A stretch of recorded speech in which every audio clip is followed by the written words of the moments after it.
Since we've launched, we have had an outpouring of emails and DMs from listeners sharing their real, raw, and tragically relatable stories of domestic abuse. We keep reading one common theme. Our show is helping you feel seen. Your ex used to do that all the time, and maybe I'm not crazy. You're not. You've just been living in a silo, and your support system has been stripped away systematically over time, and we want to help you build it back. We are building the biggest, baddest, bestie gang, and we're doing it on Patreon. Visit patreon.com/bitchesabadword and come check out all the awesomeness that we've got going on. We have a $4 tier that will give you early access to ad-free episodes, 10% discounts on merch, some exclusive Patreon member-only merch designs, and we are designing some really rad stuff that you're going to want to rock. We also have a little segment called Tea with Lindsay, where I'll be spilling all the best tea from your bestie. We have an $8 tier that gives you all of those things, an additional 15% merch discount, and access to our exclusive Discord server. We are vetting every single member, so our besties can go in and feel safe to share their stories, find their voices, rebuild their network. And if you're being financially monitored or money's just tight, no worries. We've been there. We've got you. We are going to make it so that other Patreons can gift a membership so everyone can go in and find the bestie they need. We're also going to be doing some behind the scenes stuff, and we're just going to be growing it over time, and we cannot wait for you to join. So come find us on patreon.com/bitchesabadword, and let's get this going. Let's build this bestie gang. We've got your back. We'll see you on Patreon. Bitch is a Bad Word podcast is for informational purposes only and reflects the opinions of the host and guests. It contains explicit content and discusses sensitive topics such as domestic abuse, sexual assault, and violence, which may be distressing to some listeners. Please take care of your emotional well-being while listening. While we strive for accuracy, we make no warranties about the completeness or reliability of the information, and any reliance on it is at your own risk. We do not endorse third-party views and are not liable for any defamatory claims. Listeners should conduct their own research and consult professionals before making decisions. If you or someone you know is in danger, please call 911 or contact the National Domestic Abuse Hotline 24 hours a day, 7 days a week at 800-799-7233 or text START, S-T-A-R-T, to 88788. We've got your back, besties. Caliber Studios has not independently verified the information you're about to hear.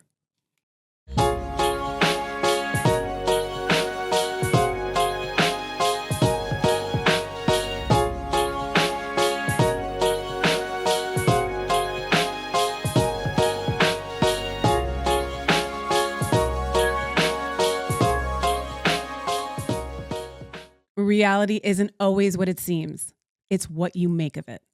Sons of Anarchy actress Ali Walker debuts her electrifying new thriller, The Light Runner, on June 6th at Amazon and Barnes & Noble. But our bestie gang can pre-order it now at aliwalkerofficial.com. She's a baddie. She's your new bestie, and we've got her back. Go visit her website, aliwalkerofficial.com, and pre-order The Light Runner now. Welcome back to Bitch is a Bad Word. I'm your host, Lindsay, and today we have an expert in all things narcissistic personality disorders. Her name is Laura Richards, and she is the author of Married to a Nice Guy. And she's on today to help us really understand and dissect this term that we're hearing all over the place. And I think it's super confusing sometimes because it reminds me of back in the day when everybody would call people like a psycho or they're this, and like you're just like, oh, they're so crazy, they're a psycho.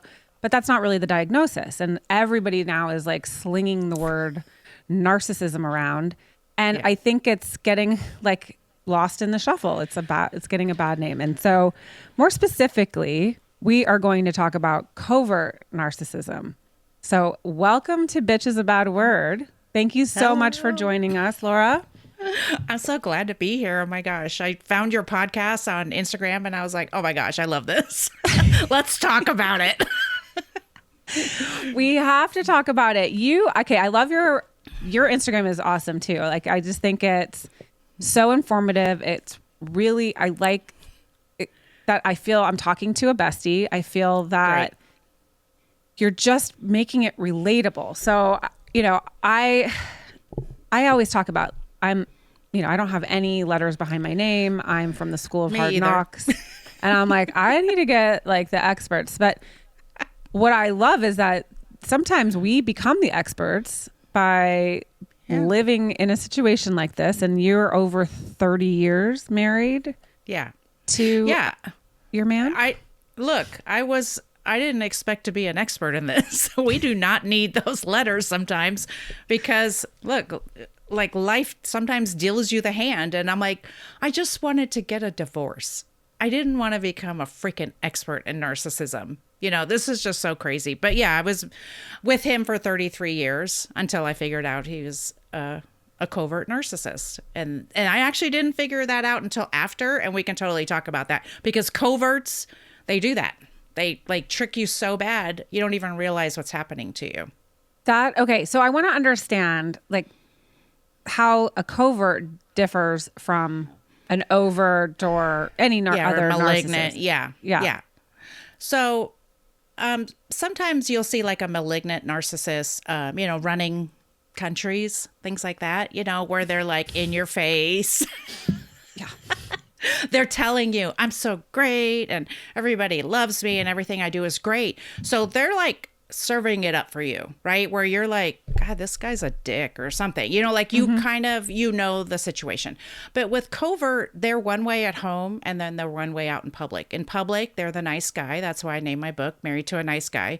And it's in quotes because everybody just thought he was like the greatest guy. He was out in the community serving and he would help a stranger.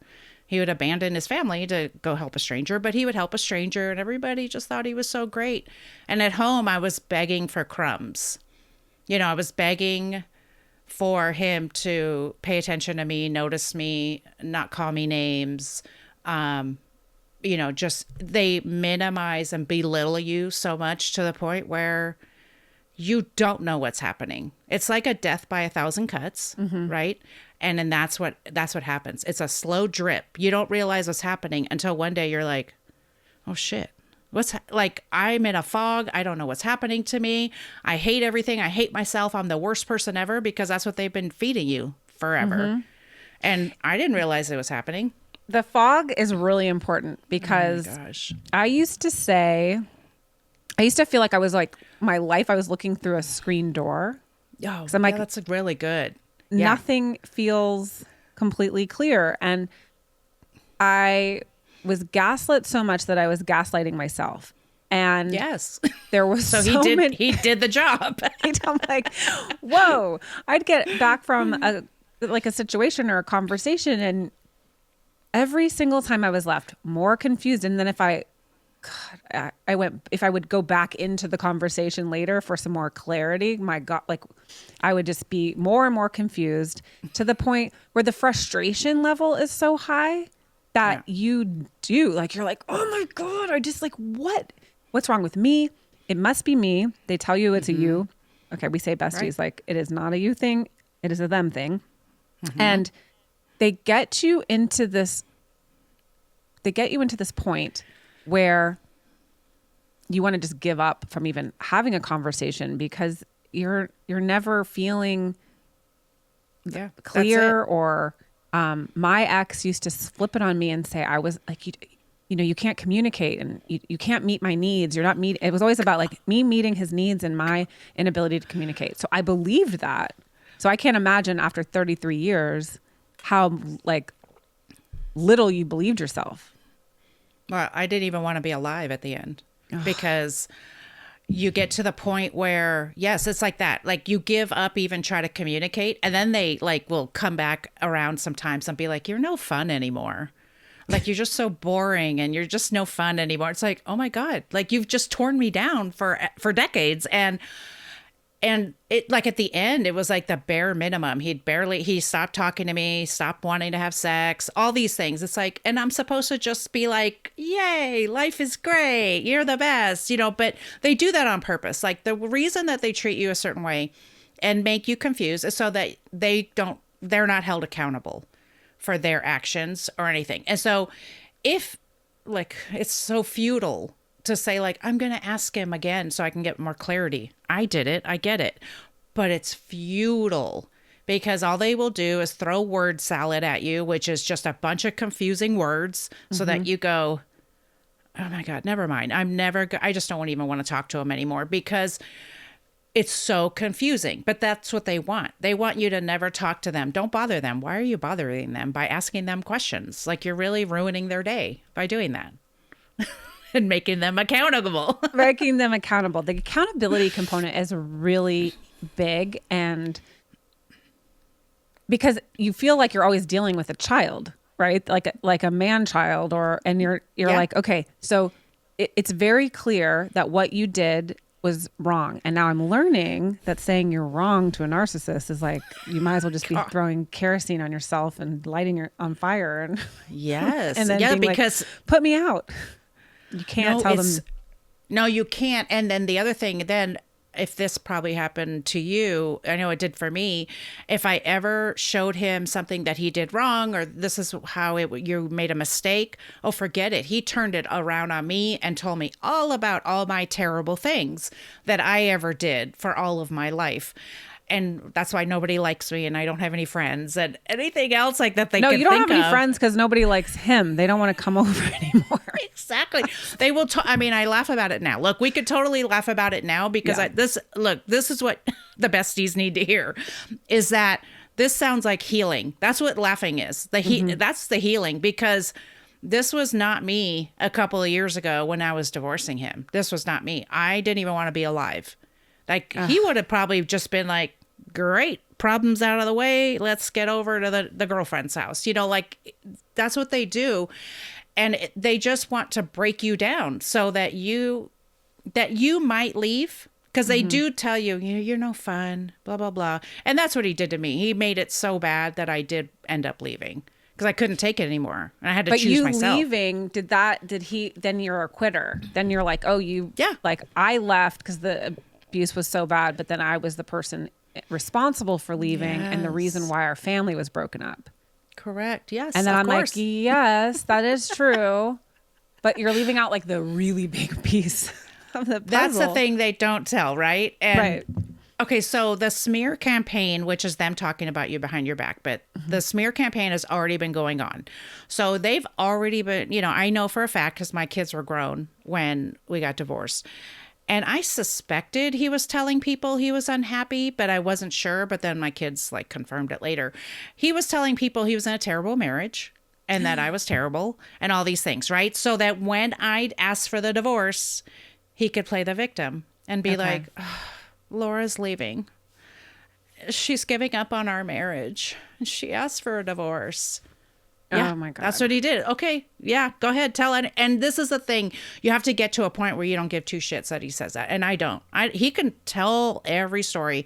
I know the story. I know exactly. And I know probably the first person he told was his girlfriend. You're not supposed to have a girlfriend. His negative advocate. That's right. His bestie. Yeah. His flying monkey. That's right. Yeah. We've learned these terms, and the smear campaign is real. So I talk about I've shared with my family or my close friends the things that's gone wrong, and that is that smear. But then what I realized later, no, the smear campaign, like you said, it's already in motion. It's already in play. And in my situation, his negative advocate, I would say, like, I have to tell you what he's just done. And there was, well, what'd you do first? Oh my God. Really? It must be you. And so I'm like, wait, like what? Okay. So then I'm like, what is this person already saying? And a couple of times I had overheard my ex having a conversation, and, there would be little words like, well, we're just not compatible, or they're like, well, and I was like, we got into kind of a fight one night. I'm like, what are you talking about? Well, if we're not compatible, why are we together? And no, I didn't mean it like that.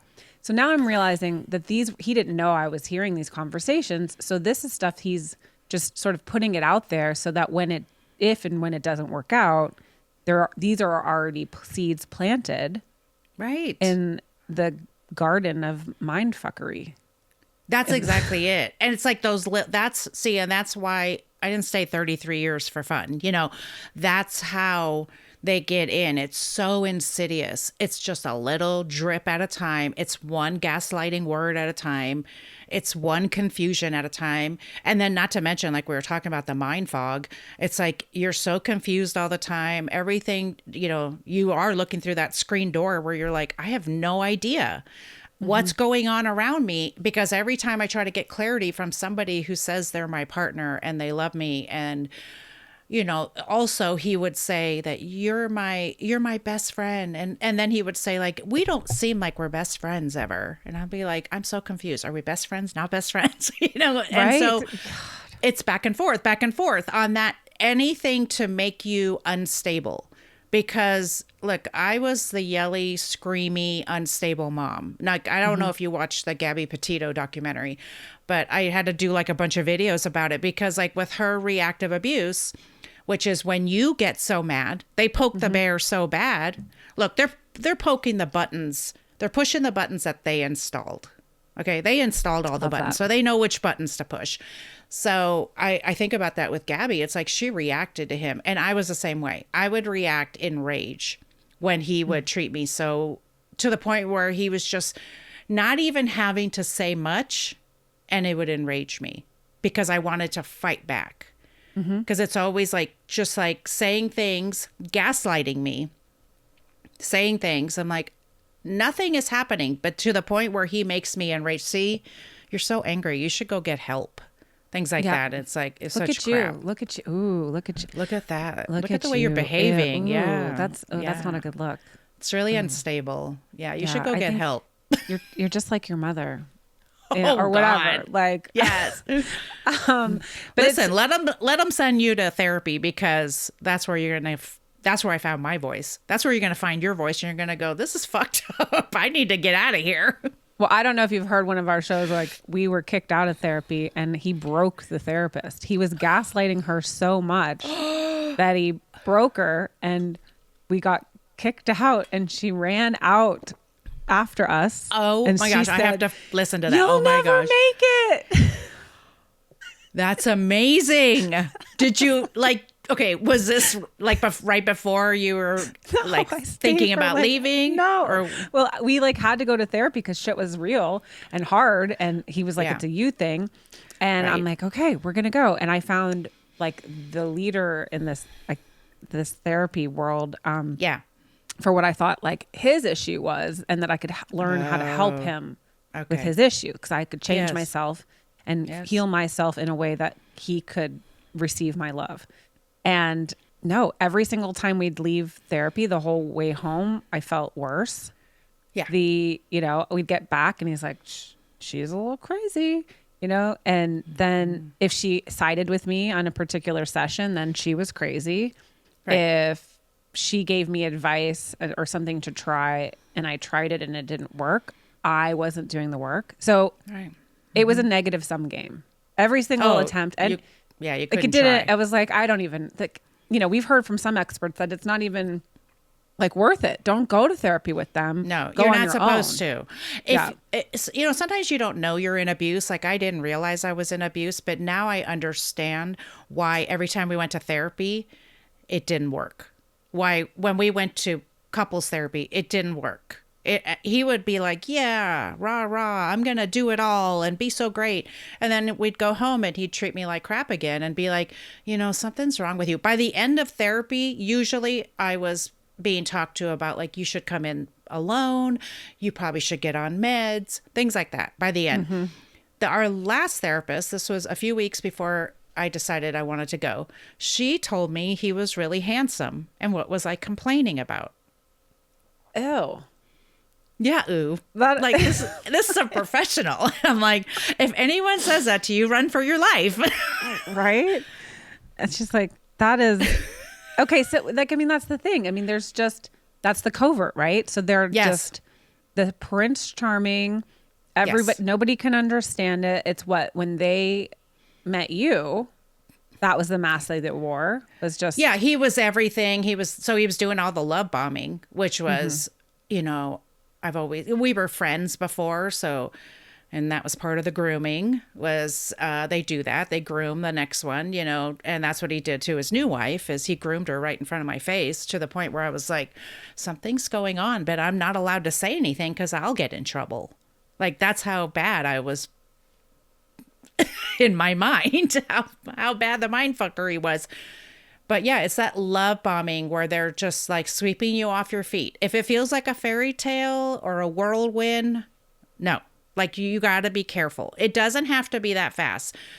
We have been so wronged with rom-coms and fairy tales and Disney. And I love Disney, but look, we can't, like, the prince can't come in and sweep us off our feet. Like the prince, he can trip us. He can just kick us out from under our feet. That's usually what's going to happen. I mean, we need the sweeping off of our feet. We have to be careful. We just have to be so careful. And that's why I always teach about loving yourself and knowing who you are. I don't think there's anything wrong with marriage, but look, don't run into it thinking that that guy is going to fill all those, that deep wound that you have from whatever it is. Like, we think it's supposed to be that way. Like, sweep us off our feet, fairy tale. No, my God, no. That's how we get into trouble. That is how we get into trouble because it feels, the love bombing is real. It feels like a whirlwind. It feels like, well, this is super special because it's so different than anything else. And it's so different than like boring Joe and Sally's relationship. Look how boring that is. You know, you're like, God. And now we would pay money to have a boring relationship. Please let me be bored as fuck. I do not want to be swept off my feet. I don't want butterflies. I want just safety. And you have to know the difference. And that's why if you ever leave a situation like this, look, like, work on yourself so you know, are those butterflies or is that guy giving me anxiety? Like, is it love or am I anxious? Or is my body being like, run, Forrest, run. Exactly. You gotta listen to your body and go, what the hell? Okay, well, we're going to take a little break. And when we come back, we're going to talk about loving yourself in a way that sets you up to be the best version in your life post narcissistic abuse. We'll be right back, besties. I met him at my daughter's college graduation. I pictured being in a fight with him. He was my daughter's boyfriend. 20 days later, he took her life when she tried to break up with him.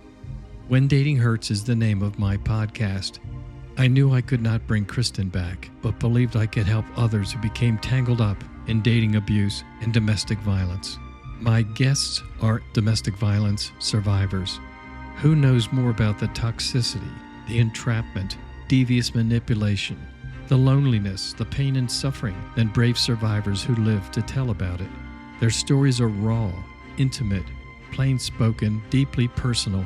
For many, this is the first time they've told their stories in one place. Today's survivors want current victims to know there are ways to achieve freedom. There is a process that's safe, that this can happen to anyone, and that you are not alone. Join me and my courageous guests on the When Dating Hurts podcast. It's a series of lives being saved.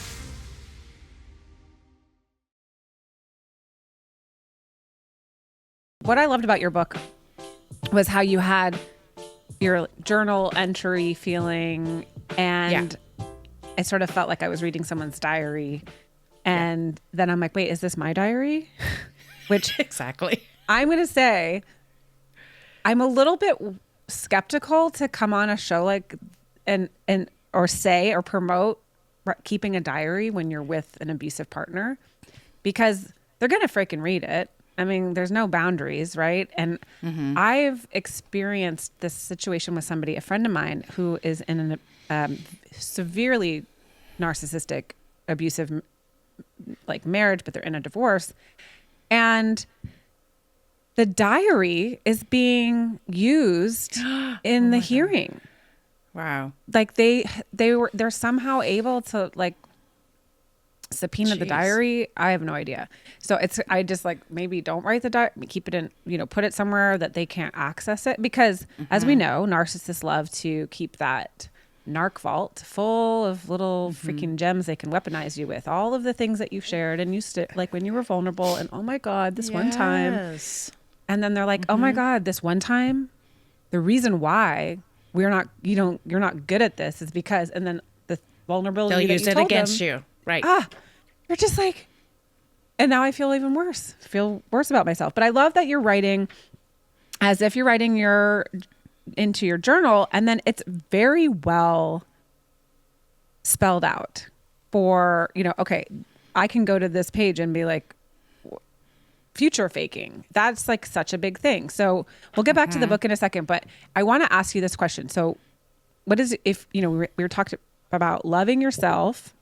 Yeah. But in order to love yourself, you have to like get to that break free moment. So you're breaking free of this narcissist or covert. And that's what's so difficult for me is the covert part, I think must be very challenging.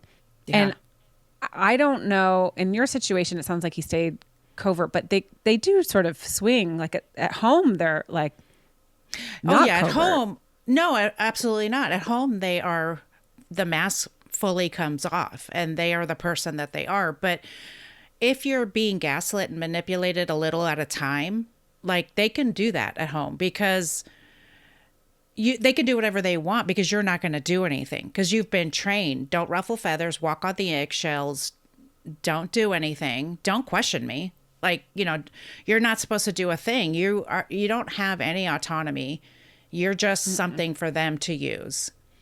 And I didn't get there overnight. It took a little bit at a time to get there. But then at some point I had to save myself and I started to wake up. You had children. So, did you find in your relationship that he was so nice, or was he really nice to them and not nice to you, or was he just not nice to everybody? Oh yeah, he was a fun dad. He's the circus dad. That's what I called him. Disneyland dad. Yeah, that's why he's a clown. I always called him the circus dad. So, yeah, he was that way, and I was definitely. Mom was told to be the crazy one. And she was a terrible mom. I was told often that I was a terrible mom. All those things. Let me tell you right now, I have an amazing relationship with my grown children. We have done so much healing. They woke up after we got divorced. They were like, oh, shit. Because they started to see, because they saw dad without mom. And then they saw dad for who he really was. Because all of a sudden, dad had a girlfriend. And it's like, then they figured out who the girlfriend was because she was a friend. And so they started putting the pieces together. For God's sakes, my oldest was 29. Of course she figured it out. They all started to figure it out and go, what the hell are you doing, Dad? So they've made their own choices and figured it out on their own. And we've been able to heal from the past of like all that, reactive abuse, reactive rage is what I like to call it. And just the way I was a terrible mom, a yelly, screamy mom. Now, when my friends are around my kids, they go, those kids are like you. And they mean that in a good way. They're like, they are so kind. They're always thinking of others. They, you know what I mean? Like they're so loving. And I'm like, I did something right. Even in the middle of being, because moms are badass, like in the middle of being in abuse and like feeling like you're going to die, I still raised 3 amazing children.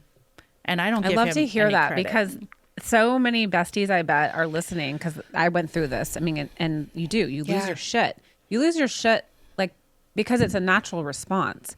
Yeah. And, I'm hearing, what's the term? It's not like reactive abuse. We almost need to stop using that term. It's more like traumatic response.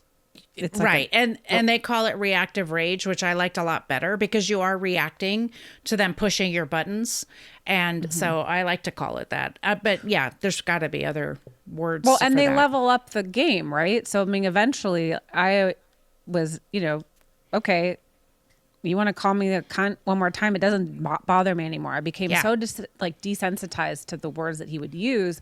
But then of course the game has to change and then they have to level up how they'd get you to respond because part of the fuel that they need is they need that reaction from you. So they get that hit and they're like, okay, now I feel great again. Like they have to get you to this point, and your natural human reaction is to respond. And after so many times like that, just tick, tick, tick, tick, tick, tick, tick, slow, just button pushing. Yeah. And you lose it. That's exactly what they need you to do so that they can continue with this false narrative.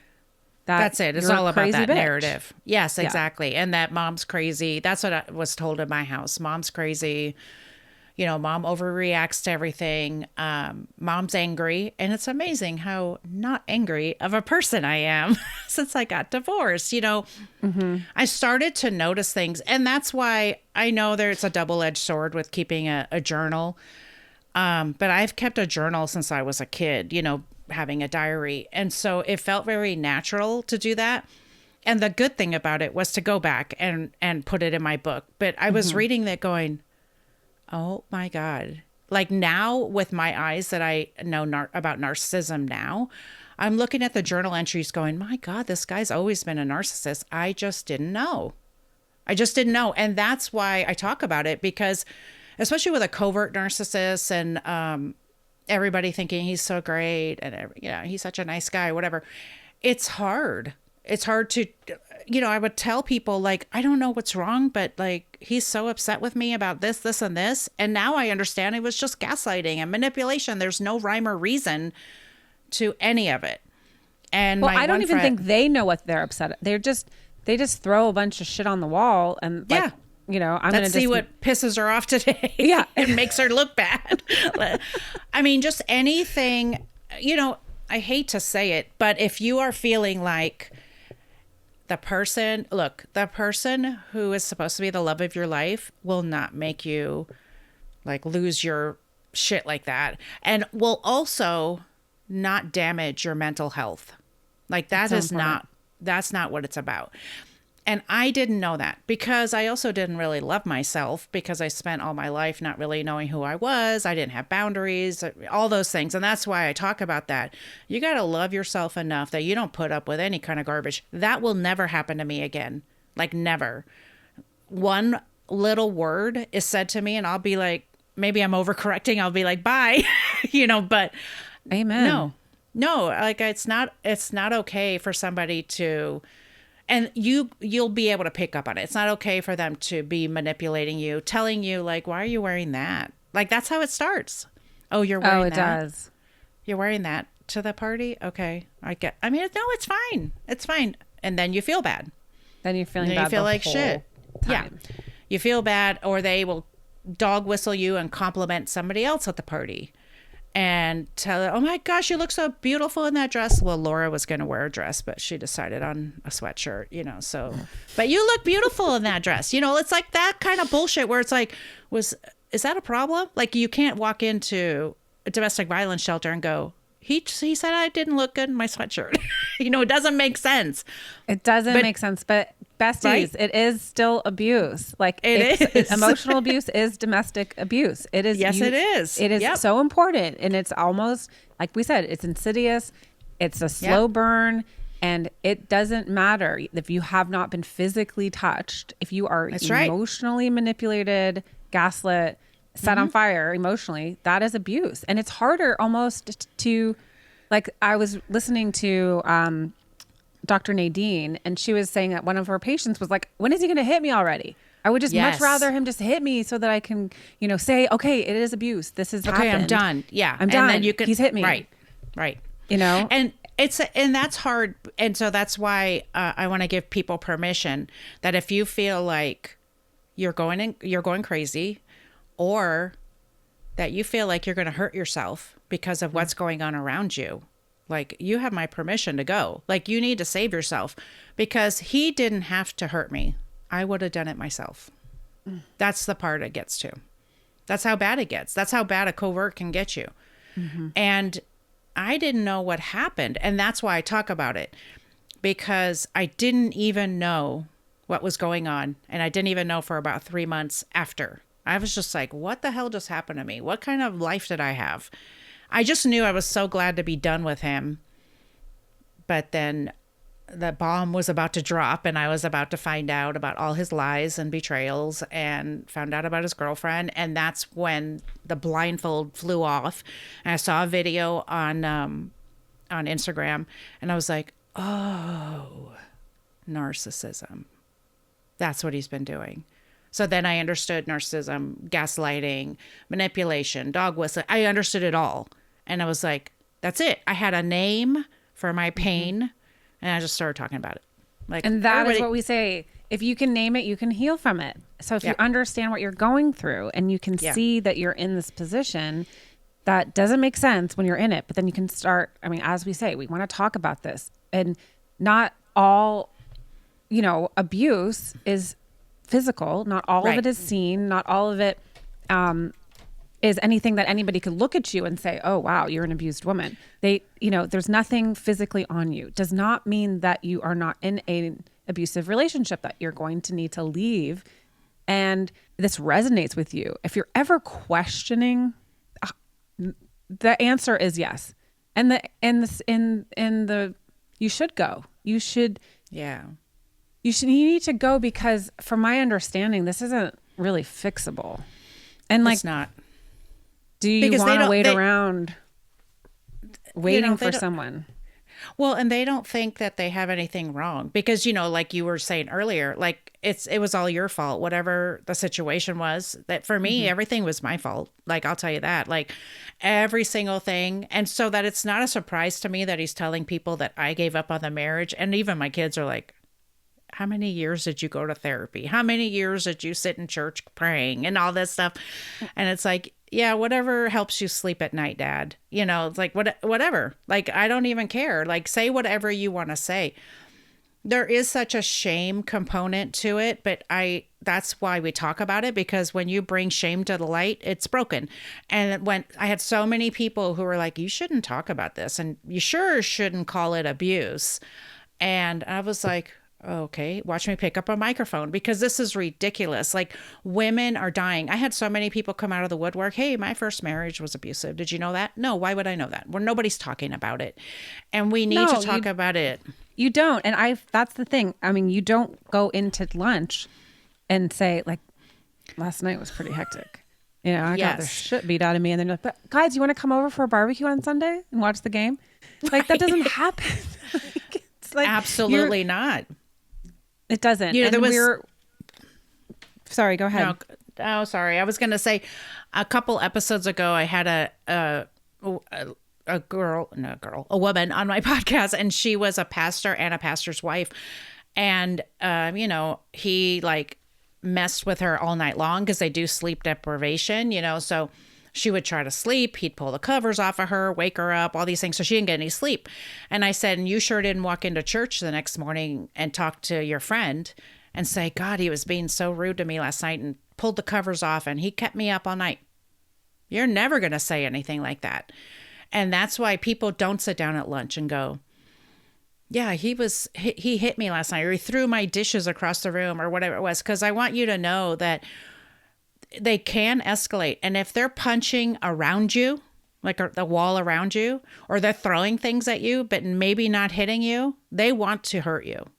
And it will escalate. And I just keep talking about the Gabby Petito thing because that's what happened to her. It escalated. It was a little at a time to the point where you never know what's going to happen. And even my nice guy of an ex, there were things where I was like, oh, shit, like, I've never seen him so angry, but he wanted me to know that whatever I was doing was not okay. The first time, if I could go back and tell myself, like, this is when if you've listened to the show, the first red flag, I should have left. But before things got physical, I was holding an infant and he threw a cell phone at me. And he threw it so hard there was like an indention in the wall after, like, I moved out of the way and then I went and looked and there was an indention in the wall. And I like, how could you do that when I'm holding an infant? Yeah. But also that tells you a lot, like the rage component and just not understanding what's going to happen or what, you don't know what's going to set them off. You don't know what they're already struggling with before they engage with you or you engage with them. that's the time to go. And we say this, like, if you're going to go, you need to go very safely. The most dangerous time for a woman in an abusive relationship is when she's telling her partner that she's leaving. So we definitely suggest to everybody, get safe first and then drop the news that you're moving on with your life and they're not part of it. And because if they feel like they're out of control or they feel like they're losing control of somebody, then you're in danger. So that's the heavy shit. But on the recovery side, or what the disengaging side, before we get into recovery, the disengaging is important because what is gray rock to you? Well, I mean, gray rocking is when you're just talking, one word answers, like not engaging with them, not trying to figure it all out, not asking too many questions. To me, if you're getting to that point, it's really hard because, like, who wants to live a life where you're just like answering, okay, and that's it? Like, that's not a relationship. But I think about it when people want to use it with like friends who are toxic or maybe family members, that's a great time to use it. But when you are in a situation with a narcissist and they are being, I always said that my ex bullied me into agreeing with him. That's what I felt like. He was always like, don't you see where you're off? Don't you see where you're wrong? Don't you see my side of, and just would go to the point where I'd go, oh yeah, yep, I understand now. Yep. That's gray rocking, where you're just like real flat, real monotone, and you're only giving really short answers to agree with them because like you may be scared for your safety, right? Or you just don't want to engage with them to set them off anymore. And you just want it done. You just, because you can't, look, they are not logical. We think they're logical. They don't give two shits what you have to say or what they did. They don't care. They just want you to shut up about it and go on with your life and let them do what they want. And they're in that cycle too while you're there, where they're victim, hero, villain. Yes. And they shift between that as to maintain control, right? But when it's that Darvo. So I talk about it in my book. Well, Darvo is deny. Why can't I remember all the things? Accuse? Deny, accuse, reverse, victim, and offender. So, okay, so you come to them. It doesn't matter if you come to them because they kicked the dog. They are going to deny it. They're going to accuse you of doing it. They're going to reverse it. And now it all became your fault. I don't know about you, but every fight was my fault. And I would get to the end where I would go like, oh, hey, this is a part of the fight where you blame me for this. Where you blame me for everything. And he'd get so mad about that. But now I know, when I heard the word Darvo, I was like, that's it.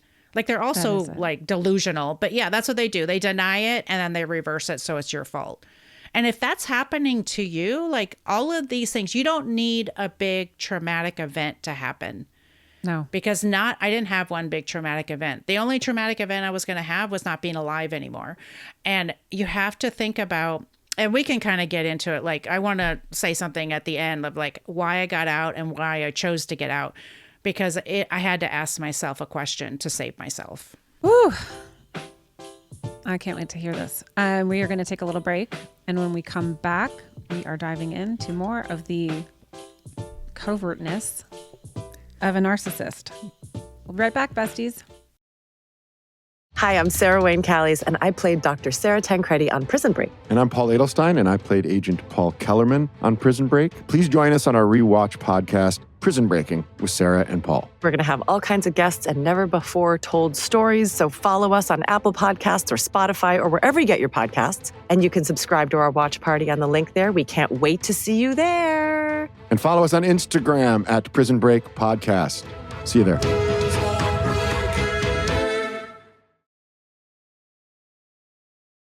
Thank you, by the way, for sharing your story and, of course, being this real and raw, and writing this book. It's a great dictionary as well. Like understanding, just like flipping right to like what is this that I'm going through, and gaslighting, and so you're a baddie. We love you. Well, thank you. And you are going to talk about something that's really super important. And very vulnerable. And that is the opposite side. I mean, I felt I was in fear of my life by the time that I left. And you hear the stories very often of, you know, the worst case scenario in a domestically abusive relationship where somebody's killed. But you're going to talk about the other side of the story where it's, you know, you have your suicidal thoughts, and that's a real topic. So let's get into that. Yeah. You know, it's really sad, but you know, when you get to the end and you think, if you're in this mindset of like, oh, divorce is a terrible thing, I just want this to work. And this is the hard part too. You know, they're also lying to you, saying, I really want to work on our marriage. And, you know, saying, like, begging them for scraps of like attention and love and everything else, and saying like, do you even want to be together? And them saying, yes, I do. I want to work on our marriage, you know, and then he's goes out the door and does whatever he wants, because they don't want, a lot of covert narcissists do not want to be the one who discard you. So I did do an episode where we talked about discard and reverse discard. I was reverse discarded. He came to me to say that he's like, if this is our life, you should tell me you're done. And I was like, why do I have to tell you I'm done? And he's like, you're right. I'm just too big a pussy to do it. And I was like, okay. And the first thing out of my mouth was, well, I think we could do it if, and then I stopped mid-sentence. And I said, you know what? I'm done. And all these things were flying around in my head. Was my therapist saying to me, you've told him over and over and over what you need. He's either unwilling or unable to change. And a narcissist is serving you on a silver platter that they will never change. Some of them even say, I will never change. If you have a problem with me, you should go to therapy to deal with that, because I'm not changing. You should change. Or and find another man. I used to hear, find another man. I mean, it's always like, but then of course, then you're going to be the one who's like, oh, you left, you abandoned the family and all that. And you got to be okay with that. But I just remember thinking the only way out was, I don't want to be alive anymore. And I didn't have a plan, but I just was like, I don't know what that means, but I don't want to be alive anymore. And that's horrible. And so I was even surprised when I said, you know what, I am done. And that's when we told the kids, you know, we texted them, whatever, and we told the kids or called them or whatever we did. And do you know that my grown kids texted me back and said, Mom, I'm so proud of you for leaving. Like, we think they don't know, but they know. And we didn't know what was about to go down. We didn't know the kind of man that he was once the mask came off and I left the home and all that. We didn't know that, but they just saw, they saw me choosing to live, choosing myself, choosing a better life than someone who was getting scraps all the time. And that's the thing you have to remember is, like, they will feed you breadcrumbs, but you can't live off of breadcrumbs. You can go out and buy your own loaf of bread. Why are you living off of breadcrumbs? Yeah, you can make your own damn bread. You can make, that's right. And if you are to a point where you're like, I don't even want to live, that's a problem. That is And real. so I had to save myself. I had to, look, I was surprised. I even told my therapist, I'm like, I can't believe it. I'm going to leave all this. And she said, where are you going to live? And what are you going to do for a living? And I said, I don't know. And I don't care. Because I would rather have lived in a ditch in my car than to live one more day with him. And when you are done, you are done. And you have to then go save yourself. And then the rest you'll figure it out. There's people to help you. You'll figure it out. You don't need to worry about that.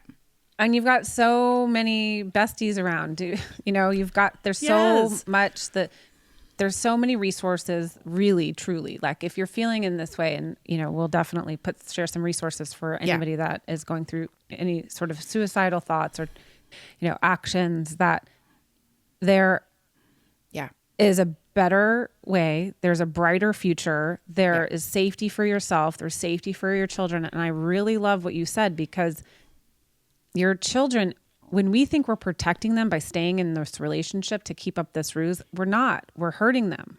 Yeah. we're making them believe that this is normal. We're, potentially creating environments where they will, the trauma will continue for them. Right. And when they know, and as they get older, I mean, one of my older kids, when I left, she didn't say much before, she never said, this is bad. She questioned things and like, I didn't like how this was, or I heard this fight or whatever. She questioned things. But like after we were safe and we were in our own place, she thanked me. Yeah. Thank you so much for leaving, Mama. Like that's all I needed to hear, because right. it's not, you're not just you in the relationship. It's everybody. It's all the kids around you. And I say this all the time. Part of the way that they're able to control you is because they put you in the silo. You're isolated.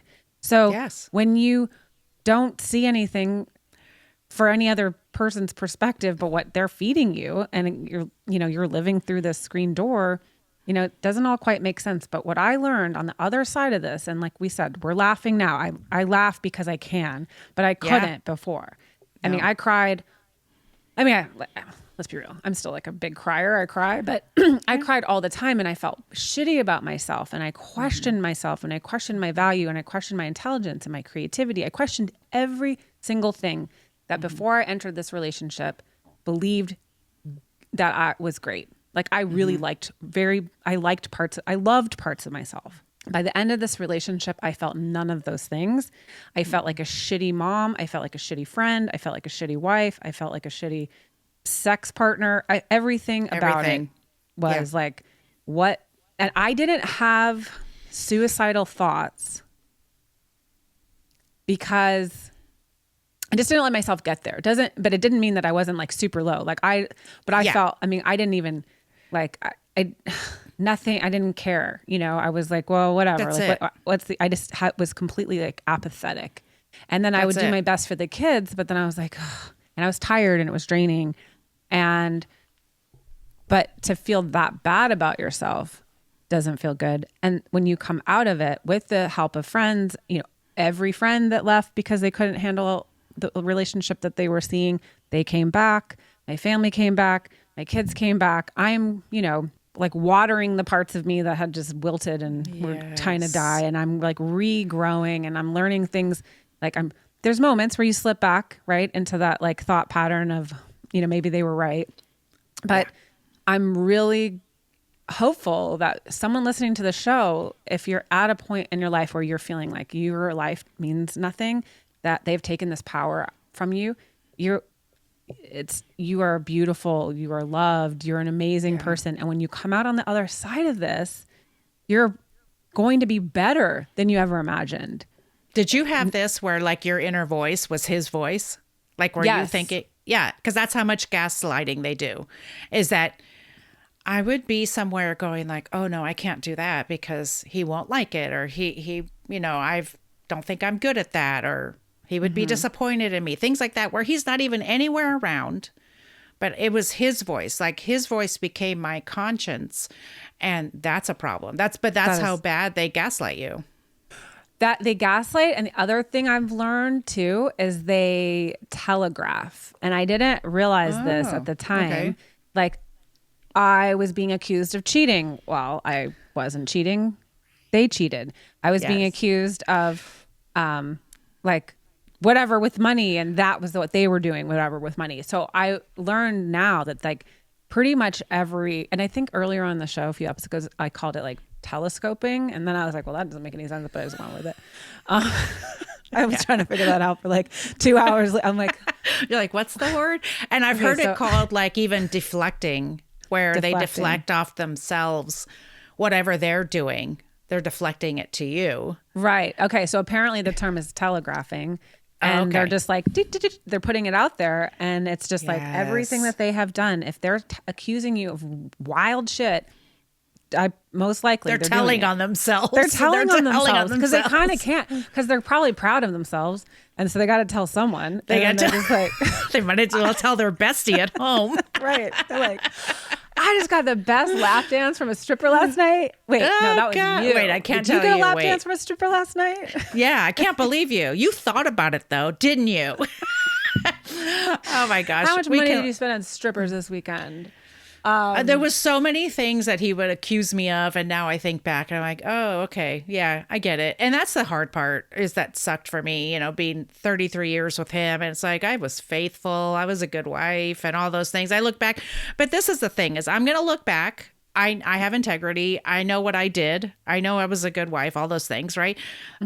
We all do whatever we need to do to survive, and that's the thing people have to realize, is that even when we're being abusive, right? Reactive abuse, we're doing whatever we need to do to survive, because we are in such survival mode that it's almost like we're not us. We're like having an out of body experience, because we don't really know who we are.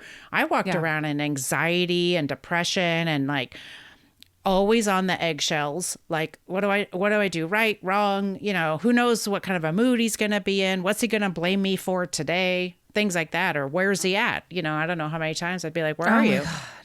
I just love that I don't have to freaking be up anymore wondering where the hell he is. And then knowing like whatever response I get is most likely not true.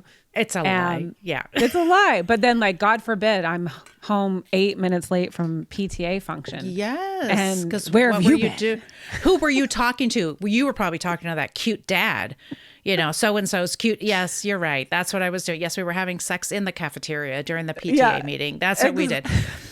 Have you seen that meme that says, hey, do you want to know what your ex is up to? And you say, no, thanks. I had to figure that out during my marriage. I had to do that during my marriage.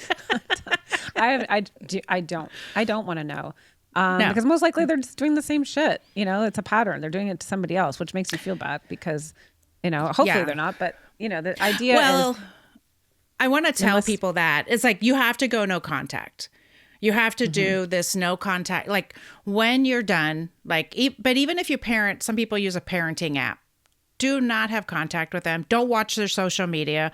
It's all a lie. And they're just going to go on without you. You're going to feel like crap, because I did. As soon as I found out what he was doing and I went and peeked at his social media, I'm like, oh, okay. So 33 years together and you replaced me the same day. That's fun. That put me in a really low place. Like I was re-victimized, and you can't do that to yourself. So now I do not care. And I had a couple people telling me things, and I was like, oh no, I don't care. And I don't want to know. And it's all a lie. And even my daughter was like, is he doing things fun with the new girl, or is he love bombing her? And I was like, oh yeah. Okay. He's just starting the cycle of abuse with somebody else. And that's all we can do. We got to save ourselves. Like, you have to. I can feel bad all day long for his new one, but she's not going to believe me. She's only going to believe him the way I believed. Because you're a crazy bitch. I'm a crazy ex-wife. Yes, I'm crazy, and I was a terrible wife. I made him so miserable. She's going to be a better wife to him. Good luck. Enjoy the circus. No contact is super important. It's better for your kids when they're young, long term. And you can still tell your kid, oh yeah, oh no, you don't have to shit talk the dad or the mom or whatever. You don't have to do that. In fact, you shouldn't. But you know, we're going to work it out. Or yeah, of course, I'll see you at the game. And guess what? If you don't want to go to the game because you don't want to see the ex, that's okay too. Your kids are resilient, but they're living a better life. And be honest with them. Shit. And be honest, yes. Honesty and is just huge. honest, you know, like at their age level, because just saying to them, like, look, you know, mom's not going to come to this game. You know, I'm not going to make it to this game. Or if I do make it to the game, I just want you to know I'm not going to be standing by dad because dad and I aren't getting along right now. That's all you have to say. And this is the thing you have to remember. I love that you are like, I'm going to sign them up. And if they make it, they don't, you know, that's just the way it is. We think that they are like us and that they're logical and that they care and that they want the best. No, they don't. And so if they know that you're going to be upset if the kids don't make it to practice or the game, then they're probably not going to take them because that'll make you mad. And so you do have to let that stuff go. And we're not going to put the kids in the middle, and we don't even have to go into all that. But it's like, the kids can also say, I really want to go to the game, Dad. You know, this is what I want to do. They need to work it out, especially, it depends on the age, of course, but some of the kids can say that. And sure. but And they get to the point where they eventually become, they're going to see it for what it is. And they're going to see, you know, they're going to realize that they're, you know, a pawn in the game. And that's why you have to be stable and you have to like keep your cool and all that. And then really do that gray rocking. If they say like, if, you know, your ex was saying something like, I can't believe you didn't bring them to the game. And when I always do and blah, blah, blah. And I took time off to come see them and all this. And you just go, okay. You just like, don't even acknowledge it. Like it shouldn't even be, don't let them get under your skin.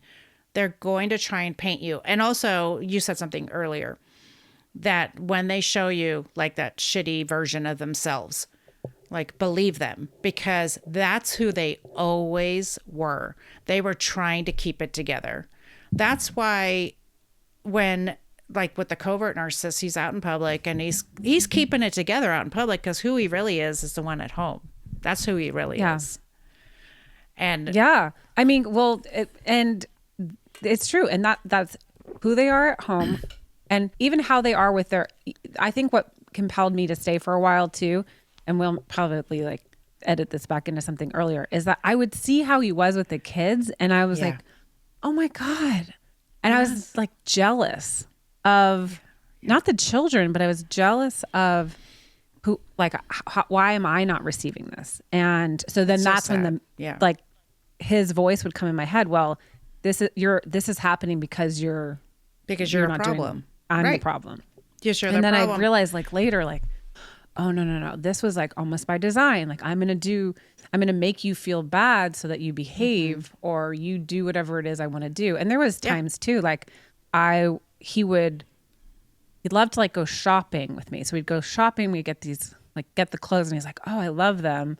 And then the same thing, I'd wear them. And then the clothes were the problem, but he would not, I would say like, I'd love for you to tell me I'm beautiful. I don't need to tell you you're beautiful. People tell you you're beautiful all the time. Strangers tell you that. And I believed for years that was acceptable. I did it too. I swear they're all the same. I swear. He would even tell me, I'd be like, why don't you tell me you love me? He's like, well, you already know I do. I'm like, what? I have to say, like, they're all such pieces of shit. They all have the same playbook. That's why we can talk about it, because I know this is happening to somebody listening right now. Like literally, if you are that's a basic want and need. I just want you to tell me you love me. This is my husband. Well, you already know I love you. Okay, you could have said I love you in that sentence, but you didn't. I'm gonna make you. You're making me be quiet about it. Yeah, I'm gonna make you feel like shit for even asking, and then he'd tell me, "God, you're so needy." Because I'd want him to tell me I'm beautiful too, and he'd be like, "God, you're so needy. That's so ridiculous." Like, and I'd be like, "Okay." So now it's like when people tell me I'm beautiful or I look good, I'm like, I know, thanks.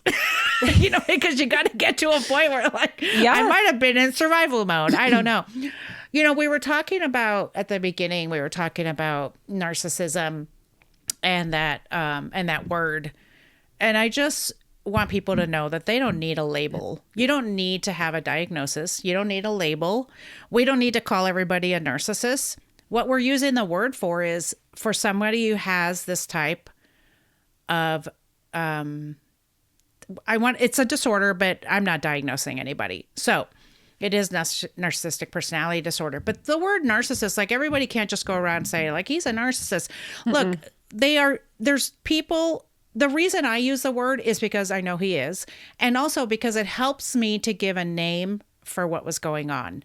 So now you know exactly how to deal with it, how to deal with them if you're still in it, how to heal from it, exactly. And that's why I use the word. But, a narcissist has lack of empathy. It's all about them. And it's not about you. And like, why are you even there? Like, that's why are you bothering them? And that's the biggest thing is that lack of empathy.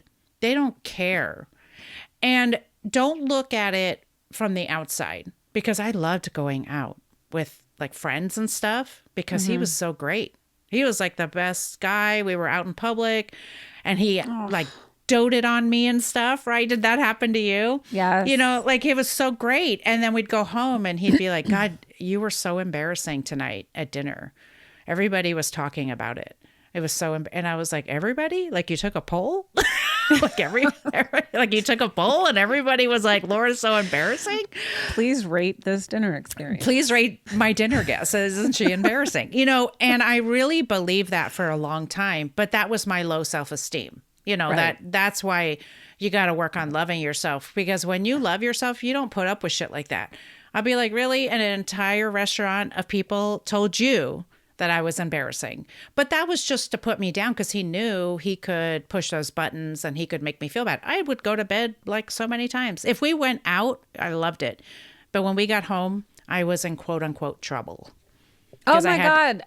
Yes. Did you have that? I was in trouble, and like that I was going to sleep on the couch, or I'd like I'd so many places, like the freaking night I got engaged. Oh my In gosh. Las Seriously? Vegas, by the way, at the Wynn Hotel. Oh my gosh. Yeah, and there was like, I don't even know what happened. It was just somehow it just ended badly, and the next thing I know, I'm sleeping on the fucking couch. This is not okay. It's No. like, it's not okay. Like, but it's so insidious and it's so a little bit at a time you don't realize it. So because I had low self-esteem, I thought, oh, well, maybe people were embarrassed. I did maybe laugh a little too loud, or maybe I said something embarrassing. I mean, I don't know. And he'd be like, well, you know what you did. And I'd be like, well, what was it? So I can understand and learn and grow. And he was like, I don't remember, but I just know it was very embarrassing. So what I would do is not talk. I'd be really quiet. Like I have so many journal entries that were like, this week I'm not going to talk as much. I'm just going to work on not talking as much, because maybe he won't be mad at me if I don't talk as much. Right. Like that's fucking sad. It is Like super that. sad. That's so And, sad. yeah, he used to be like, you're an incessant talker. You're like interrupting, and you're this. And I'm like, well, everybody fucking does that. Like, it's not on purpose. And I'm not sitting there doing it to be an asshole. Like, it's just, it's a conversation. We're having fun. And I'm like, Yeah. I love it, ADD. Lindsay, because now we have a microphone. Can you hear us talking? Can you hear me now? Can you hear me now? We're going to take a break. And when we come back, we are going to speak with our new bestie, Laura, about her new book, where to find it, all her resources, and her amazing Instagram page. We'll be right back. Okay, welcome back to Bitch is a Bad Word. We have your new bestie, Laura Richards, here to talk about all things covert narcissism. We have this club, and you're invited, by the way, into it. And we call it our BFF club, and it's Bitches Fighting for Freedom. Love it. So you're our new Amazing. bestie. Amazing. If you'd like to join our club, Yes. there's no initiation fee. Okay. No just hazing, I wanna- hope. No hazing. We support you. We love you. We tell you you're your baddie. And, we really want to bring this community together of just so many people, the experts, the experience, everybody together. People listening to the show can just hear this one. I'm like, I know that there's going to be this like one thing that resonates with somebody that they say, fuck, this is it. I'm out. Yeah. That's all I needed to hear. I'm on the fence and I need to go. So we say there's no safety in staying silent. And the more we talk about this, the more we destigmatize it, the more we remove the scarlet letter of shame. Yeah. The freer we are going to be, the safer our community is going to be. So thank you for taking the risk, because I know what you're doing is not easy.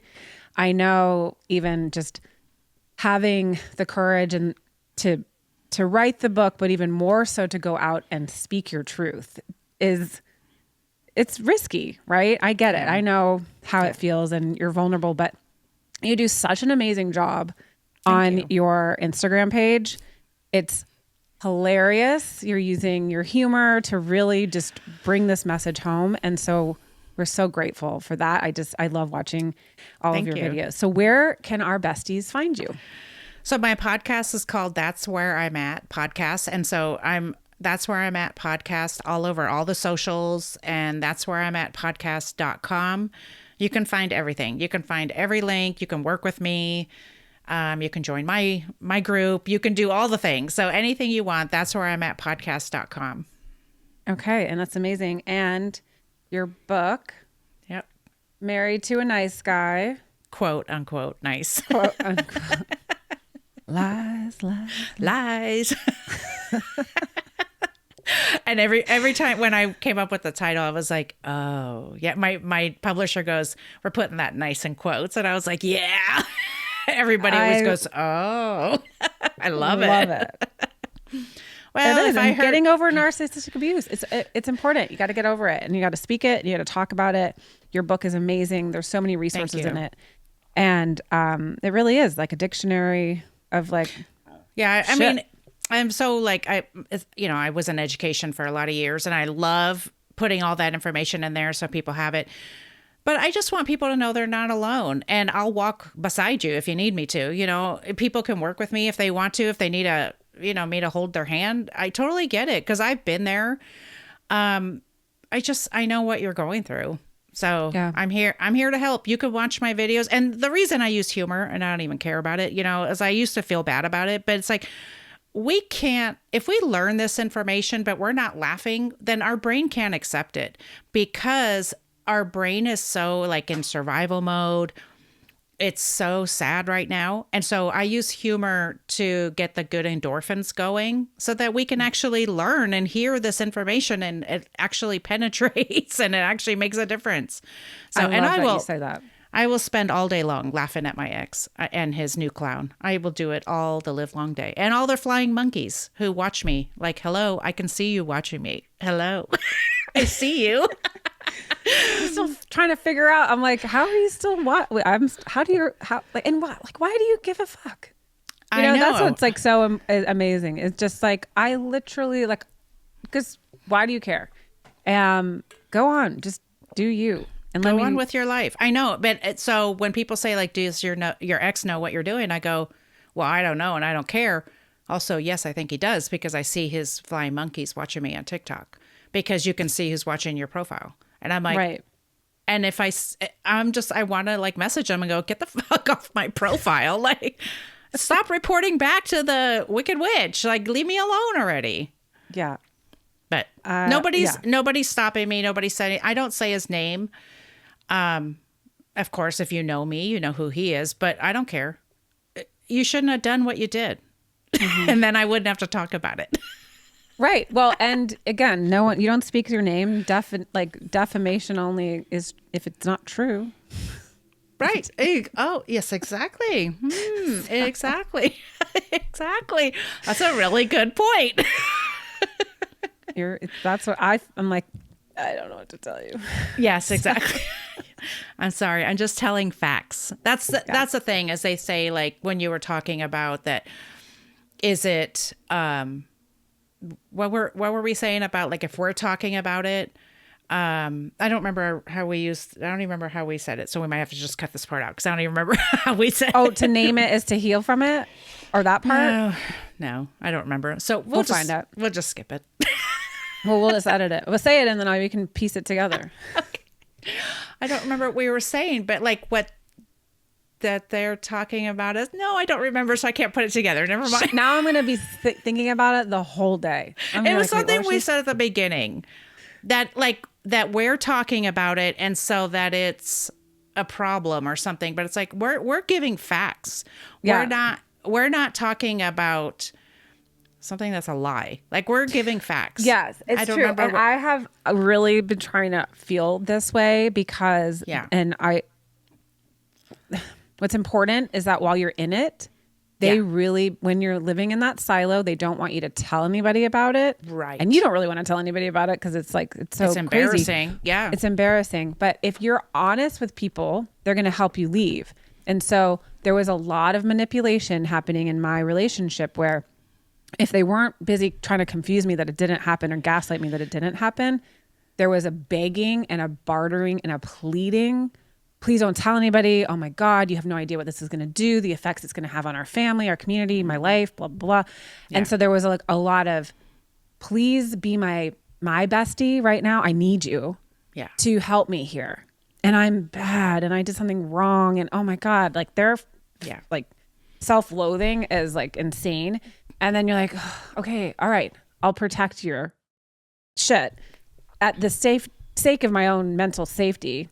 And because that's the right thing to do. Like I have to keep this in our family unit. If anybody outside of our family unit knew, and there's so much bad shit that happens. I mean, we tell our kids, right? Like I always say, if someone asks you to keep a secret and it's not about a birthday present, it's going to be bad, you know? Like, yes, exactly. Yes, exactly. But we are manipulated. We can't, I don't want anybody to feel bad about that because we are manipulated. Yeah. And then when I would tell my friends that I had a problem, they didn't even know they're like, I don't know what to tell you. That's because it was confusing. I didn't know what we were fighting about. I just knew that I wasn't good enough and I was bad somehow and I didn't know how to fix it. It was confusing. And then when you I finally didn't know do what we were start fighting. telling stories and sharing things and you look around like, and you're just casually mentioning like some fucked up situation and all the jaws are on the like dropped and you're like, oh wait, this was really bad, wasn't it? Oh, wait. So if you are in this relationship and anything is resonating with you, you're in the shit. You're in an abusive relationship one way or the other. And that's just it. And just accept it. Be like, okay, I'm done. I'm moving on with my life now. I'm going to just get safe. So, and I know it sounds scary on the other side for people, but we don't know anything anyway. We don't know what's on the other side anyway. So you have to decide what kind of a life you want to live. Some people do decide, you know what, I'm willing to put up with the lying and cheating and I'll just deal with it because he's not hitting me. Fine. That's the choice you're making. But if you can't live like that and you think that it's really rough on you, it's hard, and you, like we were talking about, you don't feel mentally stable, you don't feel like you even want to be alive, that's your cue to go. Like, I'll give you permission right now. Just go. Like, run for your life. You'll figure it out later. There are tons of people. I have so many resources on my website. There are a million people who will help you figure it out. I will too. I love that. Yes, I love it. Oh my gosh. We're going to share your resources too. So Laura, you are our new bestie. Yay. And we are so grateful to have you in this community of baddies and this tribe of like, come on, we got you. Come on our side. And I'd love to have you back because we have a lot to talk about. I know. I want to hear the post-leaving story. So that'll be continued on the next show with you. Yeah, and I have some texts I could read. For the post leaving. Yeah, so I'm about to say I'm taking my final break, and then when we come back, we've got texties from the Xties with our new bestie. We'll be right back. Okay, welcome back, besties. We have Laura on with us, and she is Laura Richards, by the way, and she is going to read her textie from her XD. Oh, God. It's our favorite segment. Oh, my gosh. It's so embarrassing. Listen, I spent 7 years thinking he was lying to me about this girl. And then they got together. And I was like, what a surprise. And so I confronted him. And this is what I wanted to know. So here's my text. This is me. I have a question. I was wondering how long you guys have been sleeping together because I need to go to the OBGYN and get tested. And I need to factor in your girlfriend's dirty pussy.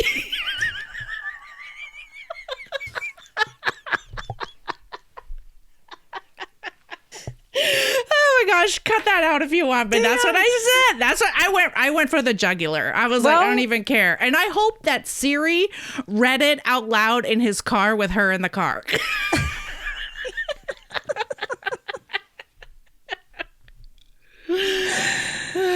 Oh my God. I'm so very sorry. I don't know if that's what you wanted, but that's what happened. Yeah, that is a textie from the XT, and that is what happens. I mean, that's the reality. Damn. That's how much rage I had. Yeah. And I was like, oh, that's how women snap. Like, anyway, so of course he called me a narcissist and said that he doesn't know what has come over me and why I would talk to him like that. Like, why would you talk to me that? I have never been the man you are accusing me of being. Oh. Like, this is fun. Like, I hate you. Yeah, and I'm glad we're done. This is the thing too, is that he didn't know that person. He didn't know me then, you know, like as that person, because I was always so quiet and in survival mode. So that I actually said something like that to him. He was like, I don't even know who you are. And I go, you're right. You don't. You've never met this Laura. She's new. Like, Welcome. She's new. Welcome. Welcome to the show. You need to leave now. Exactly. Anyway, so that's what I said. I love it. That's freaking staying on. I promise. God, it's so embarrassing. Oh my God, that's amazing. Okay, well, I could talk to you all day. I know. I really could. It's So I'm excited to have you back on. Thank you so much for sharing everything Yep. about your life and your story, and definitely your vulnerability. If you are in any way experiencing suicidal thoughts, Yeah. please understand that there are resources available to you. We will post the National Suicide Prevention Hotline number on here, and there are resources on our page as well as your page. Yeah. So thank you again for coming on and being our new bestie. Thanks for having me. I appreciate it. Oh, my pleasure. Absolutely. Thank you for coming on. All right. Well, we'll see you next time, besties. We hope you enjoyed this episode of Bitch is a Bad Word. We'll see you next Tuesday.